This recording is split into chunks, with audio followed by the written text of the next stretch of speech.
And the battle over immigration played out in a federal courtroom in San Francisco on Friday. At issue, an executive order threatening to cut federal funds from sanctuary cities and counties. The parties argued over whether a judge should issue an injunction to put a timeout on that executive order. And what the president's attorney said may surprise you. President Trump has made no secret of his desire to take federal funds away from sanctuary cities. He had this to say well after the election on Super Bowl Sunday. Sanctuary cities, as you know, I'm very much opposed to sanctuary cities. They breed crime. There's a lot of problems. If we have to, we'll defund. Lawyers representing the president say the executive order he issued to defund sanctuary cities only reinforces current law and policy. Judge Orrick asked, if that's the case, what would the purpose of this executive order be? In response, Assistant Attorney General Chad Riedler said it's a perfectly permissible use of the bully pulpit. Executives do this all the time to highlight issues they care deeply about. But why would the administration issue a legal document, an executive order, just to highlight an issue?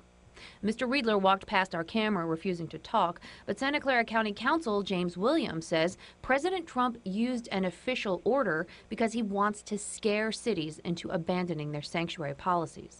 They're trying to have it both ways. They're trying to talk out of both sides of their mouth. They're trying to, on the one hand, coerce changes in policies, but then on the other hand in court say, oh, actually, we're not doing anything. San Francisco Deputy City Attorney Molly Lee. We brought this lawsuit because San Francisco is not going to be bullied by President Trump. And we have seen today the president's attorneys step back from his threat. Still, what the president's attorneys say and what the president says can be two very different things. We still need a court order. We can't rely on the representations of the administration in court. A ruling on this injunction is expected in the coming week. And I have to say, I mean, people were pretty surprised in the courtroom when the U.S. attorney said, you know what, this doesn't mean anything. This just is a document that sort of restates current law. Well, both sides sort of flip-flopped in the courtroom.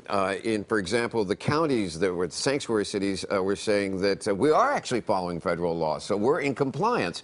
But publicly, they're saying, no, we're not going to. So both sides took their legalese into the courtroom for the arguments, and their politics on the courtroom steps.